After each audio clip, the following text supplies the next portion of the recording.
Did people just toss their grandma onto the street when she got old and could not work anymore? What happened to the lonely, the sick, the utterly penniless old folks, living between the years 500 and 1500? Number 1. Shelters born of urban necessity and communal care. Picture a bustling medieval town. Its narrow, often muddy streets teeming with merchants hawking their wares, artisans hammering in their workshops, and laborers hurrying to their daily tasks. The air might carry the sense of wood smoke, baking bread, and less savory things. In this vibrant, sometimes overwhelming environment, life was a constant struggle for many. If you were old, frail, and had no family, no powerful guild, and no kind lord to take you in, where did you go? This question became increasingly urgent as towns swelled with populations, transforming small settlements into bustling urban centers from the 12th century onwards. The sheer density of people meant that poverty, particularly among the elderly and infirm, became more visible and demanded new solutions beyond traditional informal charity. As towns grew, especially in the High and Late Middle Ages, the old ways of caring for the elderly, often rooted in familial or local village networks, sometimes proved insufficient. Rural communities might still rely on deeply ingrained family ties or the local manor lord's scattered charity, but urban centers faced a larger, more concentrated crisis. This led to the gradual emergence of what we might broadly call urban poorhouses or civic relief, distinct from the more ancient forms of monastic or hospital care, and often less formalized than later workhouses. These were not always grand purpose-built structures in the early medieval period. Sometimes they were simply existing buildings, perhaps an unused warehouse, a former guild hall, or a set of humble cottages, repurposed by the town council or charitable citizens for communal housing of the destitute. A key characteristic of these urban initiatives was their source of funding and administration. While many almshouses were endowed by a specific wealthy benefactor, or a powerful religious order, or as long-term financial stability, urban poorhouses might be supported by the town council itself, by collective donations from the townsfolk, taxation, such as specific tolls or civic levy taxation, The motivations for establishing these shelters were often complex. They certainly included Christian charity and a desire to alleviate suffering. However, they also aimed to manage visible poverty, reduce public begging, and maintain civic order and hygiene. Large numbers of beggars, while often viewed with Christian compassion, could also be seen as a nuisance, a source of disease, or a threat to peace, especially during times of social unrest. Providing a place for them, even a rudimentary one, served multiple purposes. Consider the initiatives seen in some German cities, which were often at the forefront of urban development in the later Middle Ages. In thriving commercial centers like Strasbourg, Augsburg, or Nuremberg, municipal authorities began to take a more direct and organized role in poor relief, particularly from the 14th century onwards. They might establish Seelhauser, soul houses, or Godehauser, God's houses, which were not formal hospitals in the modern medical sense, but rather communal dwellings, where the truly poor, including the elderly, could receive food, warmth, and a basic roof over their heads. These institutions were often supported by a combination of established church funds, significant private donations from wealthy burghers, and increasingly direct allocations from a nascent municipal budget. Residents were typically expected to live according to specific rules, often related to piety, sobriety, and good behavior, to ensure they were perceived as the deserving poor, those genuine, unable to work due to age or infirmity, rather than those seen as idle. These rules often involve strict curfews and prohibitions against gambling or drunkenness, reflecting the moralistic undertones of medieval charity. In England, similar, though often less centralized efforts could be observed. While dedicated almshouses became more prevalent, Some towns did attempt to manage their poor through direct municipal or semi-public provisions. For instance, in larger market towns and cities, some parish churches, often with the support of the town council, might have owned property, perhaps a small shared cottage or a row of humble dwellings known as parish houses, that they rented out at a very low rate, or even freely, to the most destitute parishioners. Especially Almeida. This was often an extension of the church's traditional role in almsgiving, but with a more concrete semi-permanent housing solution. The income from other church properties, or from the weekly Sunday collections, would supplement these efforts. Records from places like Norwich or York reveal instances where civic authorities, sometimes in collaborations with local churches, organized collections or even levies for the common poor, which could include provisions for communal lodging. The day-to-day administration of these places could vary widely. Sometimes a committee of respected citizens, town elders, or church wardens would oversee the daily running, ensuring that rules were followed and provisions were distributed fairly.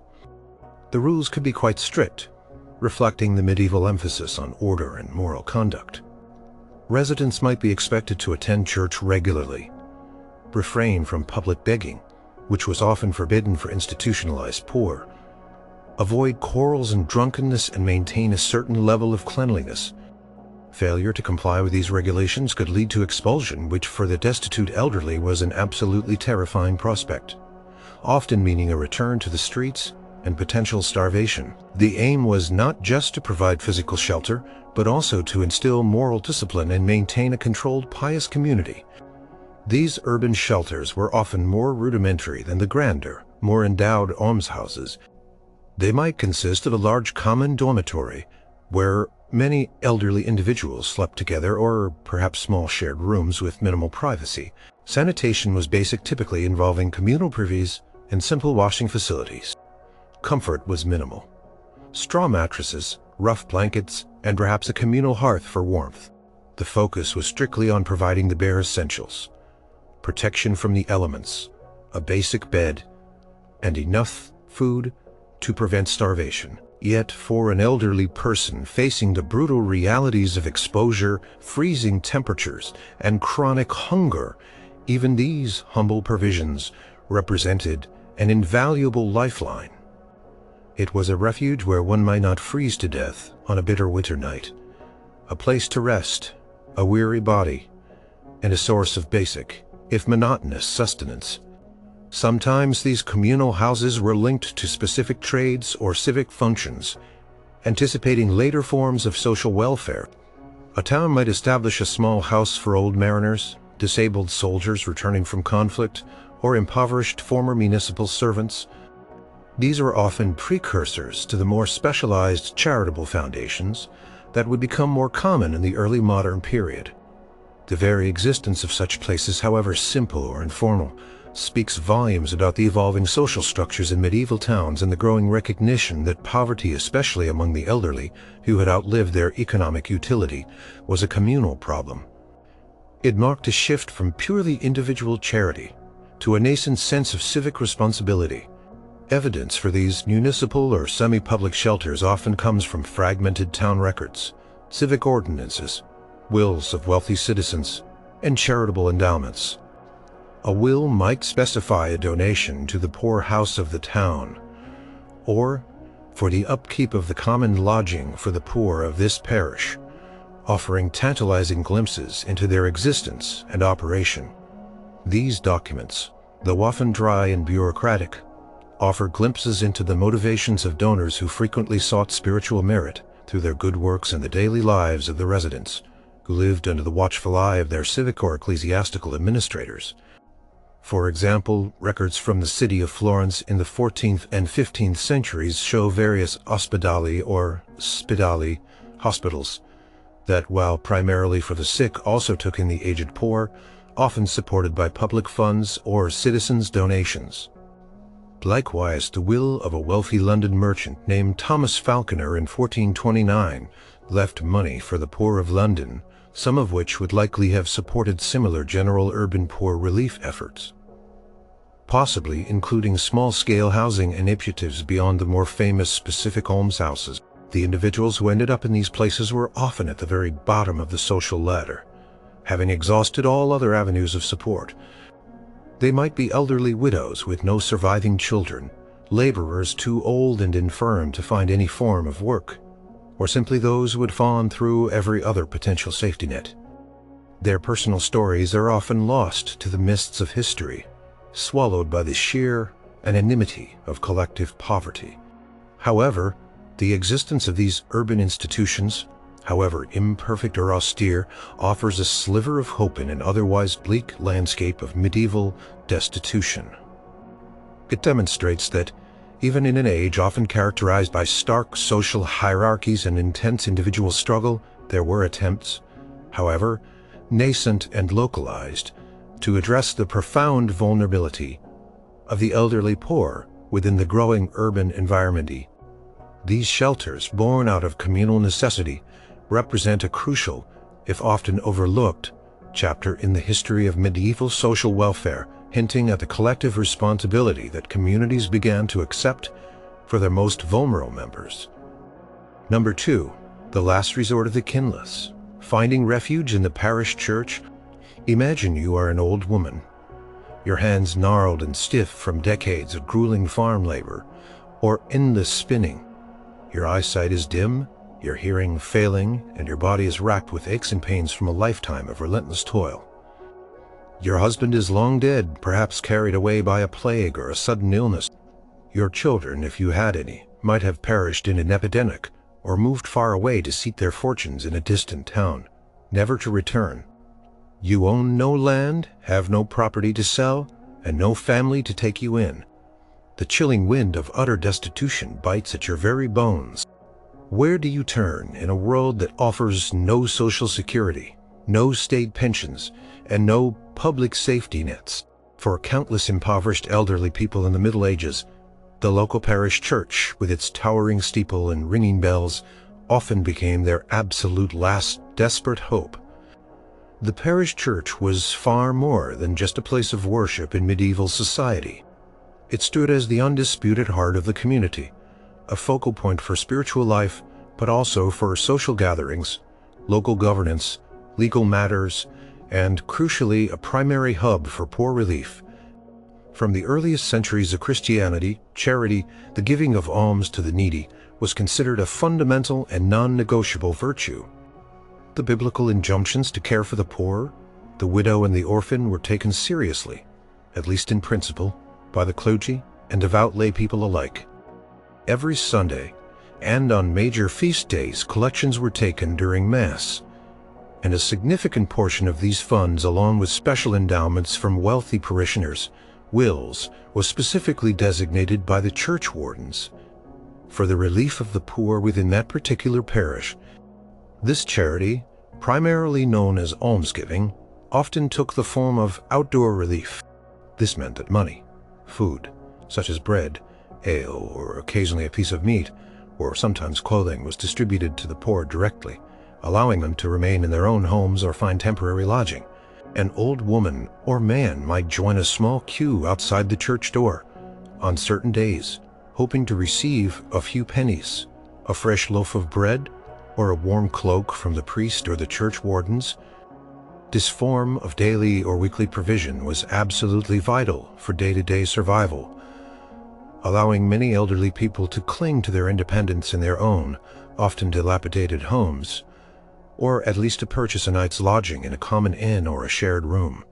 However, for some individuals, even regular outdoor relief was not enough to guarantee permanent shelter. What if your humble cottage fell into terminal disrepair, or you were evicted by a new landlord, or you simply became too frail and infirm to manage even the most basic tasks alone? While formal purpose-built parish-run almshouses were less common than those established by wealthy private benefactors or powerful guilds, the parish church sometimes provided a more direct, if rudimentary, form of shelter. This might involve setting aside a small basic room within the church precinct, per room over the porch, or a dilapidated outbuilding in the churchyard for the most desperate and deserving cases. These arrangements were far from comfortable. They were often cramped, cold, damp, and completely lacked privacy. But they offered invaluable protection from the brutal elements and the dangers of the street, and a tangible sense of belonging, however tenuous, to the community that sustained them. In some larger or wealthier parishes, particularly from the 14th century onwards, the church might even acquire a small house or a few humble cottages, specifically to house the indigent elderly. These were rarely grand structures. They might be simple, single-room dwellings, often shared by several individuals. The residents, in return for their shelter and sustenance, might be informally expected to contribute to the upkeep of the church in some small way, perhaps by sweeping floors, lighting candlewisly for the souls of the church's benefactors, and for the spiritual welfare of the parish community. This created a reciprocal relationship, however imbalanced, between the recipients of charity and the institution providing it, cementing their place within the social fabric. For instance, detailed records from the churchwarden's accounts of St. Michael Bassishaw in London from the 15th century clearly show instances of the church providing specific housing to its poor parishioners, often utilizing small properties it already owned or had recently acquired. The eligibility for parish relief was often based on a combination of critical factors. Undisputed residency within the parish was absolutely crucial. You typically had to be a long-standing parishioner with ties to the community. Your moral character also mattered immensely. The deserving poor, those genuinely unable to work due to advanced age, chronic illness, or severe disability, and who maintained a good reputation within the community, were consistently predominant over those deemed sturdy beggars, or vagrants who were often seen as able-bodied idlers. The elderly, particularly widows and those visibly infirm, often fell squarely and unambiguously into the deserving poor category, as their inability to work was usually clear and undeniable. The day-to-day administration of parish relief, including the distribution of alms and the oversight of any rudimentary housing, fell to the churchwardens. These were respectable lay members of the community, often prominent tradesmen or landowners who were elected annually or semi-annually. They were responsible for managing the church's finances, including the meticulous collection of offerings and the careful distribution of alms. They would often keep detailed, if sometimes laconic, accounts, noting precisely who received what, how much, and why. These surviving records, though often fragmented, provide invaluable glimpses into the daily lives and desperate circumstances of the medieval poor. For instance, the meticulously kept accounts of the churchwardens of Sal in Norfolk for the year 1475 contain numerous entries noting small payments to a poor old woman, or for the relief of a sick maniac, indicating a regular and systematic process of charitable giving that sustained many elderly individuals. Life in these rudimentary parish shelters was, by any modern standard, austere and challenging. There would be little, if any, formal heating beyond a communal fire pit or a small hearth, and insulation was poor. Food would be basic and repetitive, primarily coarse bread, weak ale, maybe some watery pottage or gruel. Medical care, if available at all, would be rudimentary at best, provided by local herbalists or the limited knowledge of the parish priest. The elderly residents would depend heavily, almost entirely, on the fluctuating charity of others, both from the organized church collections who felt moved to help, or who sought to gain spiritual merit by performing acts of compassion. The emotional and psychological toll of such profound dependence would have been immense. Losing one's cherished independence, relying entirely on the kindness of others, and living in often cramped and uncomfortable close quarters with other destitute individuals could be both humiliating and incredibly challenging. Yet for thousands of elderly people facing the stark choice between this and utter annihilation, It was the only viable alternative to starvation, exposure, or a lonely death on the streets. The parish church, for all its imperfections, its limited resources, and its often harsh conditions, offered a crucial, albeit basic, social safety net in a world without formal welfare. It was a tangible place where even in the depths of despair, an old man or woman could find a small corner of warmth, a dry bed, and a measure of basic food, sustained by the enduring, if sometimes insufficient, charity of the immediate community and the compassionate. It was a shelter of last resort, yes, but a shelter nonetheless, keeping untold numbers of elderly individuals from perishing alone and forgotten. Number 3. The comforts of the guild. A brotherhood's promise for old age. Imagine a master craftsman, perhaps a skilled weaver, who has spent his entire life hunched over a loom, his fingers deftly manipulating threads to create intricate patterns. Or consider a prosperous merchant who has navigated treacherous trade routes and shrewdly managed his ledger books for decades. Now his eyes are failing, his hands tremor uncontrollably, and the sharp pains in his joints make the simplest task agonizing. He can no longer ply his trade. His once steady income has vanished, and he has no children nearby or capable enough to support him. In a medieval world without state-sponsored pensions or a widespread social security system, what becomes of such a person, once a respected pillar of his craft? For countless skilled workers and merchants in medieval towns and cities, the answer a remarkable and often comforting one. Lay firmly within the embrace of their guild.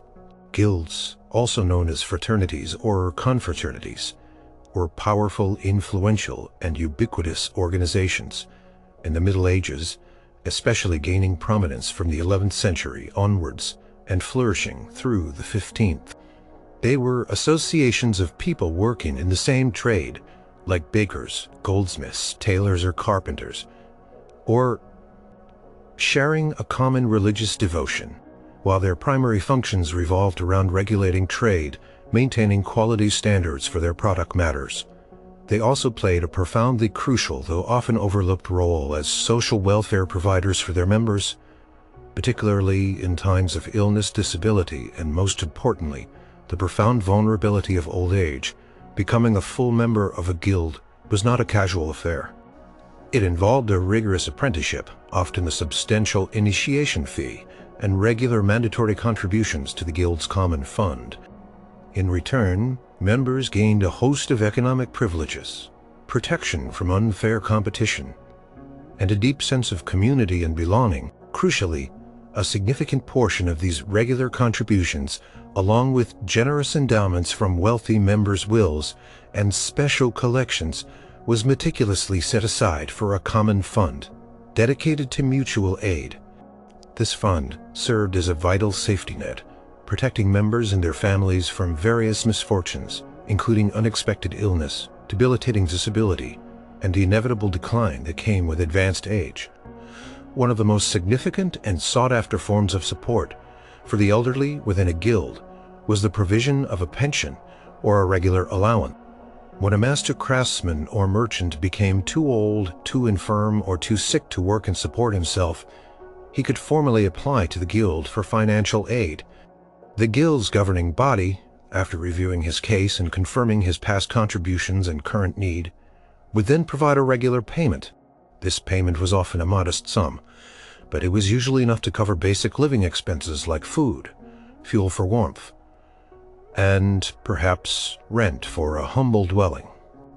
This was not considered charity, in the modern sense of a handout.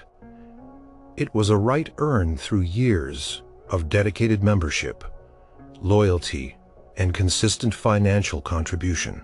For example, the detailed ordinances of the London Carpenters Guild in the 15th century contain explicit rules and procedures for providing relief to decayed, meaning impoverished or infirm, members, often specifying weekly payments that could sustain them. Similarly, the records of the Fullers Guild of Lincoln show provisions for their elderly members. Beyond direct financial aid, some wealthier and more established guilds also took the remarkable step of establishing their own purpose, built almshouses specifically for their aged and impoverished members. These guild-run almshouses were often smaller and less grand than the enormous royal or monastic foundations, but they provided a guaranteed dignified roof over the heads of those who had served the guild faithfully. The Mercers' Company in London, one of the wealthiest and most influential of the city's livery companies, famously founded and maintained its own almshouse for impoverished members and their widows. Similarly, the Guild of Holy Cross in Stratford-upon-Avon established and maintained an almshouse specifically designed to house 10 impoverished members and their wives, offering them a secure retirement. Life within a guild almshouse was often relatively comfortable, especially when compared to the harsh realities faced by other recipients of medieval poor relief. Residents were typically former members who had actively contributed to the guild's prosperity and reputation, and they were therefore often regarded with a degree of respect and gratitude. They might have their own small room or apartment within the almshouse complex. Although communal living arrangements were also very common, they would typically receive regular scheduled meals and sometimes a small additional stipend for other personal necessities. Like other charitable institutions, rules would certainly exist, usually concerning pious behavior, regular attendance at guild-sponsored masses or prayer services, and the maintenance of order and cleanliness. However, these rules were often less restrictive or punitive than in some more general charitable institutions, as the guild aimed to provide a dignified and peaceful end to the lives of its valued. The benefits of guild membership often extended significantly to widows as well. If a guild member died, leaving behind an elderly widow who was unable to remarry or support herself, the guild would frequently continue to provide some form of support to her. This acknowledged her indirect role in the family unit and her husband's lifelong contributions to the guild's welfare. It recognized that the profound financial impact of old age and infirmity often fell disproportionately on women who had outlived their spouses and primary sources of income. Guilds also fostered an incredibly strong sense of community, mutual aid, and collective responsibility. Members were expected to visit sick or elderly brethren, ensuring they were not isolated or forgotten. They would participate in the elaborate funerals of deceased members and pray for their souls, maintaining spiritual connections even after death. This robust social network was invaluable, providing emotional support, a sense of belonging, and preventing the loneliness that often accompanies old age and destitution. The formal oaths sworn by guild members often explicitly included promises of mutual assistance in times of need, reflecting a deep commitment to collective welfare. However, the system was not without its limitation. Guilds were primarily for master craftsmen, prosperous merchants, and other skilled workers. They were largely inaccessible to the vast majority of unskilled laborers, agricultural workers, or the truly destitute. Membership could be expensive, effectively barring entry for the very poorest segments of society. Furthermore, during times of widespread economic hardship, major epidemics like the Black Death or periods of war, guild funds could be severely strained, sometimes leading to reduced benefits or even temporary suspensions of aid. Despite these limitations, for those who were part of this relatively exclusive system, guild membership offered a remarkable degree of security and stability in an otherwise highly insecure and unpredictable world. The surviving records of medieval guilds, such as their meticulously kept ordinances, their annual account books, and their meeting minutes, provide incredibly rich and detailed insights into their charitable activities. These documents clearly reveal the careful management of funds, the names of beneficiaries, the specific types of aid provided, and the rules governing relief. They paint a vivid picture of a system where mutual obligation, collective responsibility, and a strong sense of fraternal loyalty were deeply ingrained values. The guild, therefore, acted as a kind of private, member-funded social insurance system, ensuring that its elderly members who had dedicated their lives to their trade and their community were not left to face their final, vulnerable years in utter humiliating destitution. For many, the guild's solemn promise of care in old age was a profound and comforting assurance, a testament to the enduring strength of brotherhood and solidarity in a challenging and uncertain era. Number 4. Noble households. The unofficial shelters for the lucky few.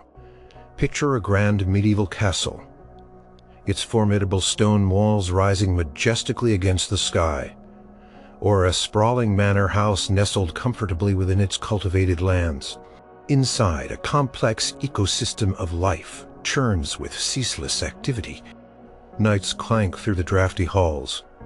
In their armor, ladies manage the household's intricate affairs, and a bustling retinue of servants, scribes, stable hands, cooks, and guards go about their endless duties. Amidst this flurry of purposeful movement and controlled chaos, you might occasionally spot an old stooped woman sitting quietly by the grand hearth in the great hall, perhaps mending fine clothes or telling ancient stories to the eager younger servants gathered around. Or perhaps you would see an old man once, a robust guard, now slowly sweeping the courtyard, his movements deliberate but stiff. These individuals are past their prime, their vigorous working days long behind them, yet they remain within the protective, often luxurious, walls of the noble household. How did they get there, and why were they allowed to stay supported by the very people they once served? For a select fortunate few elderly individuals in the Middle Ages, primarily those who had rendered long, faithful, and distinguished service to a noble family, a powerful lord's or lady's household could effectively become an unofficial, informal yet incredibly vamo form of shelter. In their twilight years, this was not a formal institution with fixed rules or endowments like an almshouse. Rather, it was a continuation of existing patronage, deeply personal loyalty, and often a profound sense of mutual obligation. It was a testament to a personal bond that transcended mere employment and bordered on familial affection. The most common beneficiaries of this informal but vital care were long-serving former servants, a lady-in-waiting who had served her mistress with unwavering loyalty for decades, a steward who had meticulously managed the estate's finances for a lifetime, a wet nurse who had lovingly cared for the lord's children from infancy, or even a trusted stable hand who had guaranteed the family's financed horses for years. These individuals might find themselves with a guaranteed place within the household. This arrangement was often driven by a powerful combination of genuine gratitude, deeply ingrained tradition, and a strong sense of Christian charity on the part of the noble family. It was widely seen as a moral and religious obligation to care for those who had dedicated the best years of their lives, and often their entire adult existence, to the family's welfare and prosperity. These elderly dependents might no longer have formal demanding duties, or their tasks would be greatly reduced to light, undemanding work. They might mend clothes, oversee junior servants, share their vast accumulated wisdom and experience, or simply offer companionship. Crucially, they would be consistently provided with nourishing food, secure lodging, and sometimes even new clothing, all within the noble residence. Their living quarters might be humble, perhaps a small room in the servants' wing or a simple cottage on the estate, but they would be warm, dry, and safe. A stark, life-saving contrast to the perils of the outside world, where cold and hunger. They were in essence pensioners of the household, living out their remaining days in relative comfort and enviable security. This kind of care was often a matter of the individual lord or lady's personal discretion, piety, and sense of honor. Many surviving noble wills from the medieval period include explicit provisions for their old servants, indicating that this practice was not just a sporadic act of kindness, but a fairly widespread and accepted custom. These bequests might include specific annuities, annual payments, the right to remain in a cottage on the estate for life, or even a lump sum payment to ensure their continued well-being. For example, the will of Eleanor de Bohun, Duchess of Gloucester, from 1399, made specific and generous bequests to her old servants, demonstrating an ongoing posthumous commitment to their welfare. Beyond former servants, other elderly individuals might find refuge through specific personalized acts of patronage. A local noble, renowned for their generosity or piety, might take in a particularly devout or learned old man as a household chaplain or a tutor for their grandchildren. Even if he was well past the age of formal teaching, an impoverished knight, perhaps grievously wounded in battle and left without an estate, might be offered a place in the household, perhaps as a gatekeeper, a simple retainer, or a respected advisagle, not for his dwindling physical strength, but for his unwavering loyalty, his past breeding, filial strength. This practice was a clear expression of the medieval ideal of noblesse oblige, the profound idea that nobility and privilege brought with them significant social and moral responsibilities towards those less fortunate, especially those who had served them. Life within a noble household offered unique and unparalleled advantages. For the elderly dependent, access to better quality food, warmer clothes, and even some rudimentary medical attention, often from the household's own physician or surgeon, or from herbalists, would be far superior to what most destitute elderly individuals could ever hope for outside such a privileged setting. The stable, secure environment offering protection from bandits, harsh weather, and the general chaos of medieval life, combined with the constant social interaction within the household community, provided a level of security, belonging, and engagement. The elderly dependents would also partake in the comfortable rhythms of household life, attending daily prayers in the household chapel, joining in feasts and celebrations, and witnessing the comings and goings of the elite, maintaining a connection to a world of status and comfort. However, this form of shelter, for all its benefits, remained inherently precarious. It depended entirely on the continued goodwill, financial stability, and personal piety of the current lord or lady. If the head of the household died unexpectedly, or if the family fell on hard times due to war, famine, or political upheaval, the elderly dependents might suddenly find themselves without a home or support. Successors to the estate might not feel the same personal obligation to their predecessors' old servants, especially if they were struggling financially themselves. Furthermore, it was only available to an infinitesimally tiny fraction of the overall elderly population, those who had some prior established and valued connection to a wealthy and charitable household. It was a highly exclusive privilege, not a widespread right or an accessible safety net for the masses. Records detailing these informal arrangements are often found scattered within voluminous household accounts, which might list regular payments or provisions for retired or old retainers, or in the detailed clauses of noble wills that specify ongoing support. For example, the meticulous household accounts of the Earl of Derby, who later became King Henry IV, from the late 14th century, contain numerous entries detailing payments and provisions for old servants and other dependents. These entries are often brief and unassuming, but they collectively paint a clear picture of a consistent, if informal and selective system of care. This kind of patronage highlights a fundamentally different aspect of medieval welfare compared to institutional charity.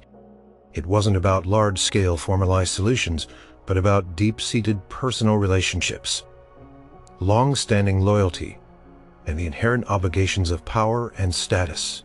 For the lucky few, a lifetime of diligent, faithful service could culminate in a relatively peaceful, secure, and dignified old age, sheltered by the very walls they had helped to maintain, and sustained by the generosity and gratitude of their former masters. It was a very limited safety net, available only to a select few, but for those who benefited, it was an invaluable lifeline that offered not only physical security, but also a crucial sense of belonging and dignity in their final years. Number 5. The monastery gate. Seeking solace in holy houses. Imagine you are an old, weary soul in the depths of medieval winter. Perhaps you are a widower, utterly alone, with no kin left, or a former laborer whose body has been utterly broken by decades of relentless physical toil. You have nowhere left to go, nothing left to eat, and the bitter, icy cold seeps mercilessly into your very bones, threatening to steal your last breath. But nearby, rising majestically against the horizon, stands the formidable stone walls of a powerful monastery. You know that inside those hallowed walls live men and women who have dedicated their entire lives to God, to prayer, and crucially to the Christian virtue of charity. Could this be your last sanctuary? A beacon of hope in an otherwise desperate existence. For many elderly individuals in the Middle Ages, monastic institutions, while not always offering permanent residence, certainly provided a vital, though often limited, refuge and source of sustenance. Monasteries and convents were far more than just secluded places of prayer, spiritual contemplation, and scholarly pursuits. They were also immensely powerful economic entities, vast landowners, and significant centers of learning, culture, and, perhaps most importantly, for the destitute charity. Following the ancient Benedictine rule which strongly emphasized hospitality, hospitalitas, and explicit care for the poor and the traveler, many monastic houses considered it their profound duty to offer assistance to the destitute, the sick, and the elderly. This charitable outreach could take several forms, ranging from daily alms distribution at the monastery gate to more permanent, albeit rarer and more formalized forms of residence within or adjacent to the monastic community. The most common and widespread form of monastic relief for the elderly poor was daily almsgiving, often known as dole, every day, at specific times, usually after the monks' or nuns' own meals. A portion of the monastery's surplus food, often bread, ale, pottage, or leftovers, and sometimes even clothing or small sums of money, would be distributed to the local poor, who gathered at the monastery gates. This was a direct, immediate, and consistent form of outdoor relief. An old man or woman, their stomach aching with hunger, might join the queue, hoping to receive enough sustenance to survive for the day. While this did not provide permanent shelter, this regular provision of basic food was absolutely essential for the sheer survival of countless elderly individuals who lived. It was a tangible, visible expression of Christian charity, a way for the monks or nuns to perform good works, fulfill their religious vows, and gain spiritual merit for their souls. For instance, the detailed and extensive accounts of Westminster Abbey in England from the 14th century clearly Segitur specifically dedicated to daily alms for the poor at its gates, indicating a systematic and continuous effort. Beyond these daily alms, some elderly individuals might find a more permanent, albeit often exclusive and specific place within or immediately adjacent to the monastic community. One such arrangement was becoming an oblate or a custodian. An oblate was typically a layperson, often elderly, who would give themselves and perhaps their remaining meager possessions a small endowment or a plot of land to the monastery in exchange for guaranteed permanent lodging, food, and spiritual care for the rest of their lives. They would live a semi-monastic life, often in a separate building or a specific part of the monastery's precincts, adhering to some basic monastic rules, such as regular attendance at services, but not necessarily taking full monastic vows.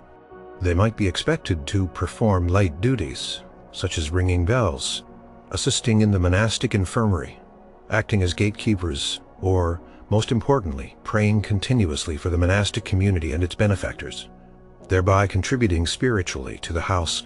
Custodies were similar, but often involved a more formal, legally binding contractual arrangement. A person usually of some means, though not necessarily immensely wealthy, would pay a lump sum of money or transfer property, such as land or annual rents, to a monastery in exchange for a guaranteed place, food, and care for the remainder of their life. While custodies were most often purchased by individuals planning for their own old age, and desiring a secure retirement. A wealthy benefactor might sometimes purchase a karoti for a deserving elderly person who could not afford it themselves. The specific conditions and comfort levels of karotis varied wildly from basic sustenance and a simple bed to quite comfortable arrangements depending entirely on the size of the payment made. For example, Ramsey Abbey in England regularly granted karotis in the later Middle Ages, often in exchange for valuable land or substantial sums of money, explicitly promising specific quantities of food, drink, and suitable lodging. The actual living conditions for these elderly residents within monastic institutions varied greatly, depending on their status. For oblates and karodian, it was generally far superior to simply relying on daily alms. They would likely have a private or semi-private room or cell, a comfortable bed by medieval standards, regular and often more substantial meals, and crucial access to the monastery's infirmary for basic medical care, which was often the best available in the region. They would actively participate in the monastery's spiritual life, attending services in the main church and finding solace in prayer and contemplation. The environment was typically disciplined, peaceful, and provided a strong sense of security, community, and purpose. However, accessing these more permanent forms of shelter was often incredibly difficult. For the truly destitute, oblate status usually required some contribution, however small, or a long-standing significant connection to the monastic community, effectively making it inaccessible to the utterly penniless. Karotis, as mentioned, were essentially purchased annuities for life, requiring a financial outlay that was beyond the means of the vast majority of the elderly poor. For the overwhelming majority of the penniless elderly, the monastery gate and its daily alms remained the primary, and often only direct interface with monastic charity. Monasteries also played a crucial role in supporting hospitals, which, as noted earlier, often functioned as almshouses, and infirmaries, which sometimes provided more dedicated care for the elderly sick. These were often separate buildings or wings within the monastic precinct, meticulously managed and staffed by the monastic community or their lay employees, while their primary focus was on the ill and the infirm. The elderly, who were often by definition frail and unwell, frequently found a place within these institutions. These monastic run hospitals provided beds, regular food, and basic medical attention, representing a crucial lifeline for those whose bodies were failing and who faced imminent death. Without care, the meticulously kept accounts, cartularies, registers of charters and deeds, and chronicles of medieval monasteries often record the full extent of their charitable activities, including the systematic distribution of alms and the granting of karotis. These priceless documents provide invaluable insights into the individual stories and desperate circumstances of those who sought and found refuge or sustenance. For instance, the detailed records of St. Albans Abbey, one of England's largest and wealthiest monasteries, meticulously document various charitable provisions, including the regular feeding of the poor, support for infirm individuals, and specific grants of lodging within their precincts. Despite their profound spiritual mission and deeply embedded charitable ideals, monasteries faced practical and economic limitations. They could not possibly house every destitute elderly person. Their resources, however vast, were ultimately finite, and the sheer scale of poverty and human need in the Middle Ages meant that only a fraction of those suffering could ever receive permanent institutional care. Yet for those fortunate enough to gain a place, whether through an oblate arrangement or a karoti, or for those sustained day after day by the life-giving daily alms, the monastery offered a crucial bastion of hope, sustenance, and ultimately survival. It was a unique place where, in a harsh and often unforgiving world, the spiritual mission of the Church and the practical necessities of human existence intertwined to offer a measure of relief and, perhaps, a peaceful and dignified end. Number 6. the extended family, until it could not extend anymore. Imagine a small single room, smoky cottage perhaps, with a crudely thatched roof, walls of wattle and daub, and an earthen floor. Inside, several generations huddle around a meager, sputtering fire pit, the smoke stinging their eyes. Parents, their children, and perhaps a grandparent or two, their faces etched with the lines of hard labor and weathered by the elements. This seemingly simple domestic scene was, in fact, the fundamental bedrock of medieval society. The family unit. For the vast majority of elderly people in the Middle Ages, the family, particularly the extended family, was not merely a social construct, but the primary, and often the only, reliable source of care, shelter, and sustenance in their vulnerable old age. The expectation was clear. If you got old, infirm, and could no longer work the land or ply a trade, your children, or perhaps your nieces and nephews, would take you in and support you. But what happened then, when this absolutely fundamental safety net frayed, stretched to breaking point, or snapped entirely? This is the crucial point where true destitution truly set in, forcing the elderly to seek other, often desperate means of survival, or face an unspeakably grim fate. In a pre-industrial, overwhelmingly agrarian society, family labor was not just helpful. It was absolutely essential for survival and prosperity. Children were not just beloved offspring. They were, from a very young age, an economic asset, working diligently alongside their parents in the fields, tending to livestock, fetching water, spinning wool, or assisting in various crafts.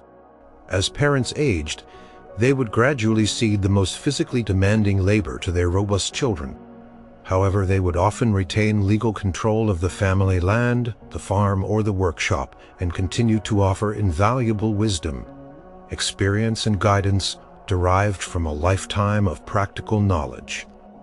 The children, in turn, were expected to care for their aging parents, often in explicit exchange for a future inheritance, the continued use of the family farm, or a share in the family business. This was a pragmatic arrangement as much as it was a deeply ingrained moral and religious obligation, rooted in the fifth commandment to honor one's parents. The typical medieval family unit was often portrayed as the immediate nuclear family parents and their unmarried children, but in practice, it frequently extended to include aging parents, widowed siblings, or even orphaned nieces and nephews. Life expectancy in the Middle Ages was considerably lower than today, meaning fewer individuals actually reached advanced old age.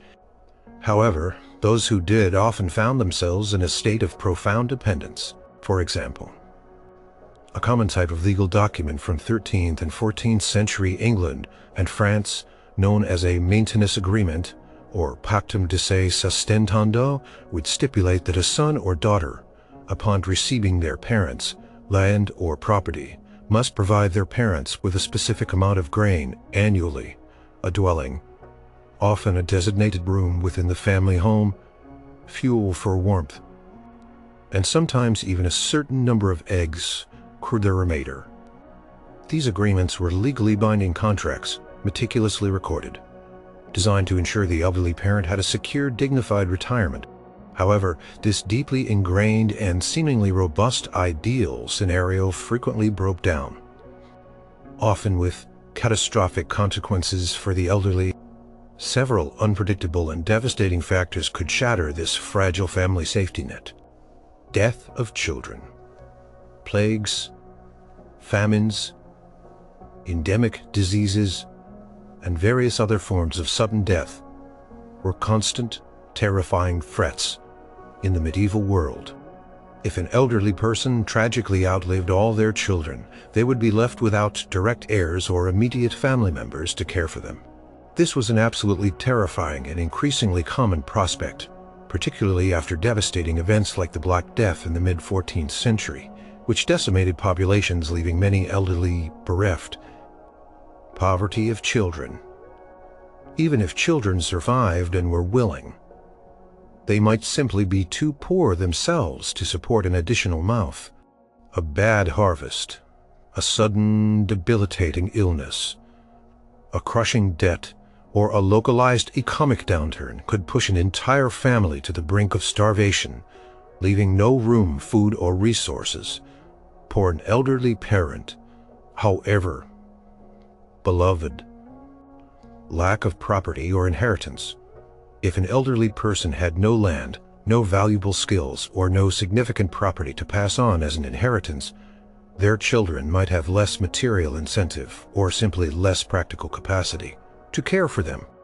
The care might then be perceived purely as an uncompensated burden, rather than a fair exchange for future economic gain. Estrangement or absence.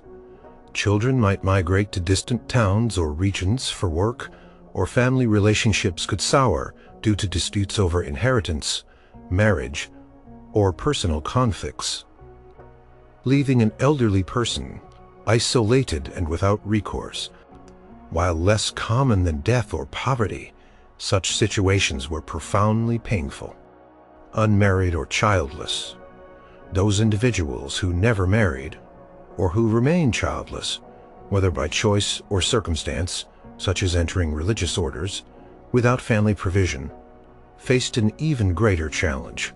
With no immediate direct family to fall back on, their prospects for care and shelter in old age were profoundly bleak, making them prime candidates for institutional charity or complete destitution.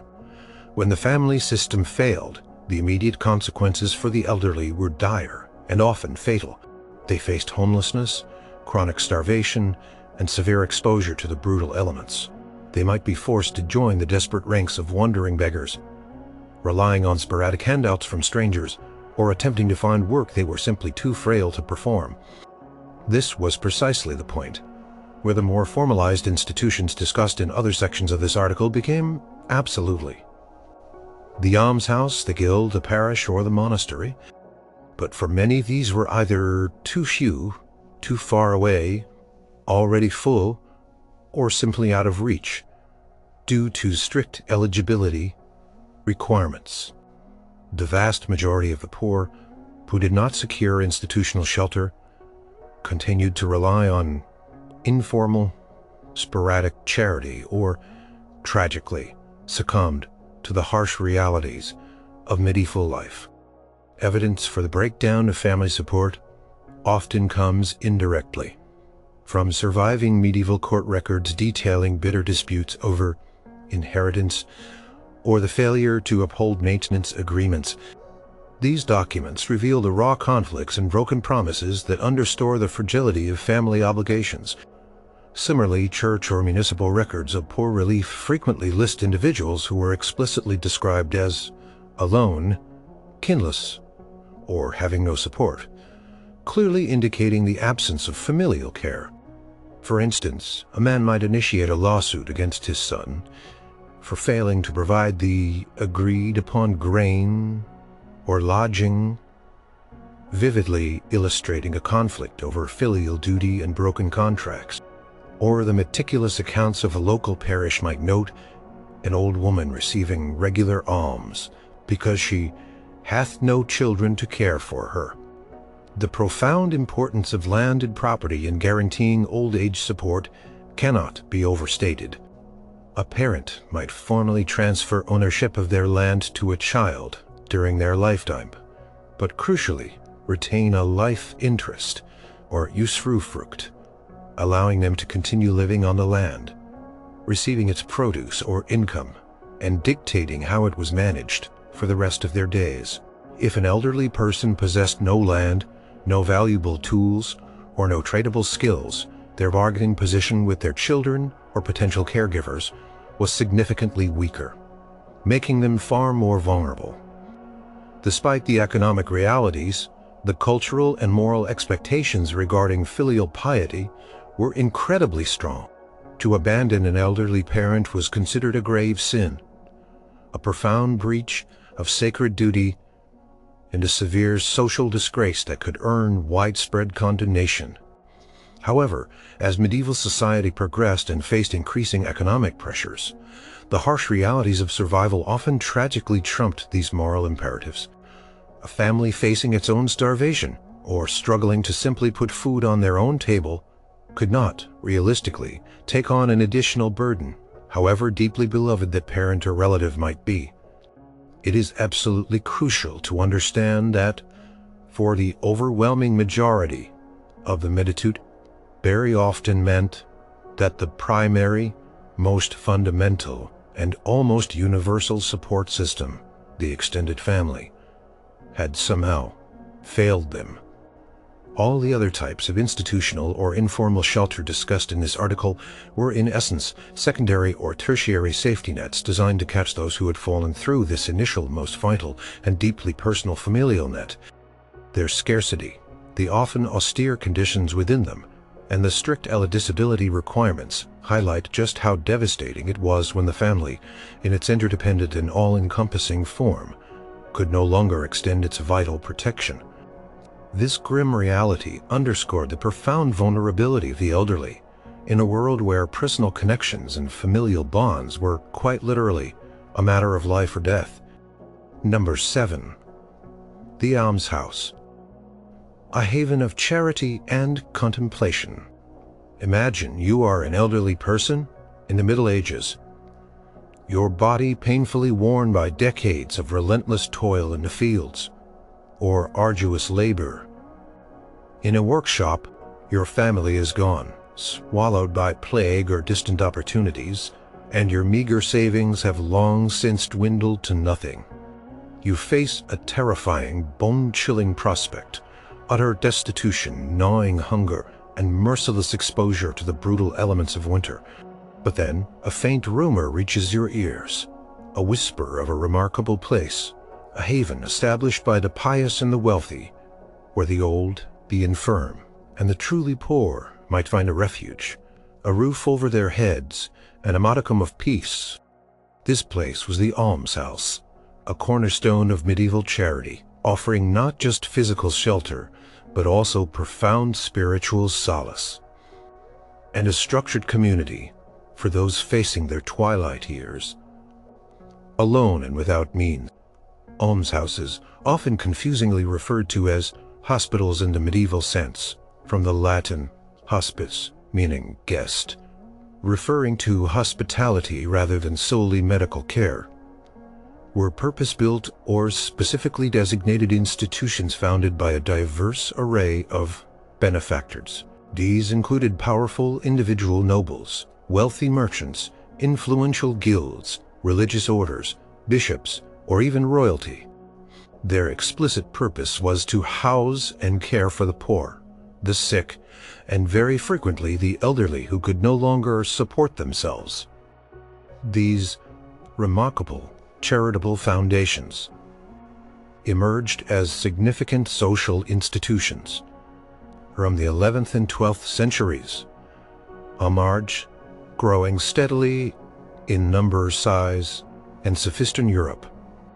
The profound motivations behind founding an almshouse were deeply rooted in medieval religious belief and the prevailing understanding of salvation. Wealthy benefactors, whether they were valiant knights, astute merchants, learned bishops, or powerful queens, firmly believed that performing acts of selfless charity, especially for the truly needy and vulnerable, would earn them significant speedy and vulnerable, providing dignified shelter, food, and care for the elderly poor was seen as an exceptionally profound act of piety, a tangible way to atone for sins committed during their lifetime and to ensure their eternal salvation. In return for their upkeep, the residents of the almshouse were almost universally expected to pray daily, regularly, and fervently for the souls of their founders, their benefactors, and their families. This established a deeply understood and reciprocal relationship, material support and physical well-being in exchange for vital spiritual intercession. One of the most famous and enduring examples of an early medieval almshouse is the Hospital of St. Cross in Winchester, England, founded in 1132 by Bishop Henry of Blois, brother of King Stephen. Its original charter explicitly stated its purpose: to provide a living for 13 poor men, feeble and past their strength, alongside offering daily meals, the wayfarer's dole, to 100 poorer citizens, while it had a broader charitable scope. Dedicated care for the elderly and infirm was absolutely central to its founding mission. Similarly, the Almshouse of St. Mary's in Southampton, founded in the 14th century, specifically housed and cared for elderly women, often widows. The Maison Dieu at Ospringe in Kent, founded in the 13th century, was initially a hospital for pilgrims, but also catered to the poor and infirm, including the aged. A typical almshouse provided not just a basic roof over one's head, but a comprehensive, albeit modest, package of care. Residents, who were known as almsmen or almswomen, would typically be given a small, private room or a partitioned cubicle within a larger dormitory. They would receive regular meals, often basic but generally nutritious by medieval standards, consisting of coarse bread, a measure of ale, or water pottage, a thick vegetable stew, and sometimes small portions of meat, or fish on feast days. They might also receive allocations of basic clothing, fuel for their warmth, and a small weekly or monthly stipend for their very personal needs. Medical care, though rudimentary compared to modern medicine, was usually provided often by a resident chaplain with some medical knowledge, or by an appointed master of the almshouse, who would call upon local healers when necessary. Life within an almshouse was meticulously structured around religious observance, reflecting the primary motivation of its founders. Residents were almost universally expected to attend daily prayers in the almshouse chapel, which was often an integral and prominent part of the building complex. Regular attendance at masses, communal recitation of psalms, and devout behavior were typically strict conditions of residence. This strict but supportive routine encouraged a life of contemplation, piety, and spiritual preparation for the afterlife, which was a central and constant concern in medieval thought. The foundational rules governing the almshouse, meticulously laid out in its founding charter or ordinances, often detailed these precise spiritual expectations, alongside regulations for maintaining order. Eligibility for admission to an almshouse varied significantly depending on its specific charter and the intentions of its founder.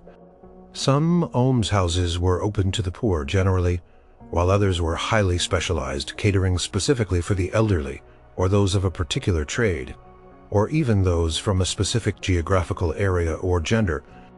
For instance, many almshouses were established exclusively for old women, particularly widows, who were seen as especially vulnerable. Many required residents to be of good moral character, free from certain contagious diseases, and genuinely unable to support themselves due to age or infirmity. Residency within a particular town, parish, or even former employment by the founder's family might also be a strict requirement. The selection process could often be quite rigorous and competitive, as demand for these coveted places almost always far outstripped the available capacity. The overall administration of almshouses was usually overseen by a designated master or warden, who was often a clergyman, a priest or a monk, or a respected layperson. This master was responsible for managing the institution's often complex finances, overseeing the staff, ensuring the welfare of the residents, and making certain that the founder's original intentions were faithfully carried out. They ensured that the residents were well cared for, received their allotted provisions, and abided by the established rules. Surviving records from medieval almshouses, such as meticulous account books, detailed lists of residents, and their original foundation charters, provide in-valley operations and the specific lives of the elderly individuals. For example, the Hospital of St. John the Baptist in Oxford, founded in the 12th century, kept remarkably detailed registers of its residents, their backgrounds, and the specific provisions they received, offering a window into medieval welfare. While almshouses offered an absolutely vital lifeline for the elderly poor, life within them, though secure, was not always without its challenges. Rules could be strict and enforced rigorously, Privacy was often limited, and residents were inherently dependent on the charity and goodwill of others. Disputes between residents or even with the master were not uncommon, reflecting the inherent difficulties of communal living under stress. Yet, when compared to the grim and terrifying alternative of street begging, chronic starvation, or perishing from exposure, the almshouse truly represented a profound sanctuary. It offered a structured community a significant degree of physical security and a path towards a more dignified and spiritually contemplative end to life, all steeped deeply in the religious and social framework of the age. The steady growth and proliferation of almshouses throughout the Middle Ages across Western Europe reflects a maturing and increasingly organized approach to social welfare, moving beyond simple ad hoc individual almsgiving. They represented a clear societal recognition that sustained institutionalized care was not just a pious act, but a necessary provision for the most vulnerable members of society, especially the elderly who could no longer contribute economically. These charitable foundations, born out of deep faith, profound compassion, and a burgeoning sense of civic responsibility, stood as enduring beacons of hope.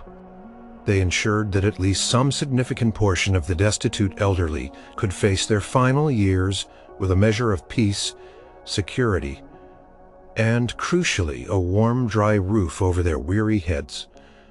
A far cry from the unforgiving streets, they were, in many essential ways, the closest thing to what we might today recognize as dedicated residential care, homes, or assisted living facilities, bravely predating modern welfare systems.